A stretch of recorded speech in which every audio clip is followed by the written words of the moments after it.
ഒട്ടും കയ്പില്ലാതൊരു പാവയ്ക്കാത്തോരൻ വെച്ചാലോ? അപ്പോൾ ആദ്യം തന്നെ ഒരു ചീനിച്ചട്ടി അടുപ്പത്തേക്ക് വെച്ച് എണ്ണ ഒഴിച്ച് അതിലേക്ക് നുറുക്കി വെച്ചിരിക്കുന്ന പാവയ്ക്ക ചേർത്ത് കൊടുക്കുക. എന്നിട്ട് പാവയ്ക്ക നന്നായിട്ട് മിക്സ് ചെയ്ത് കൊടുക്കുക കേട്ടോ.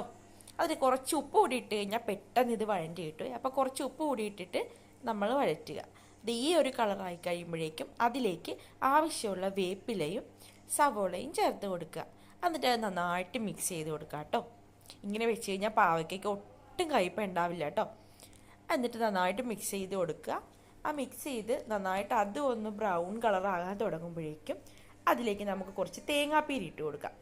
എന്നിട്ട് ആ തേങ്ങാപ്പീര കൂടി ഇട്ടിട്ട് അതും നന്നായിട്ട് മൂക്കുന്നത് വരെ മിക്സ് ചെയ്തുകൊണ്ടിരിക്കുക കേട്ടോ. ഇതിൽ പച്ചമുളക് ഇടണേ. എൻ്റെ ഈ പച്ചമുളക് തീർന്നിരിക്കുകയായിരുന്നു, അത് കാരണം ഞാൻ ഇട്ടിട്ടില്ല. നിങ്ങൾ ഇട്ട് കൊടുക്കണേ. കുറച്ച് മഞ്ഞൾപ്പൊടിയും കൂടി ചേർത്ത് കൊടുക്കുക കേട്ടോ. ഇതിൽ ഞാൻ മുളക് പൊടി ചേർക്കാറില്ല, ഞാൻ പച്ചമുളകാണ് ഇടാറ്.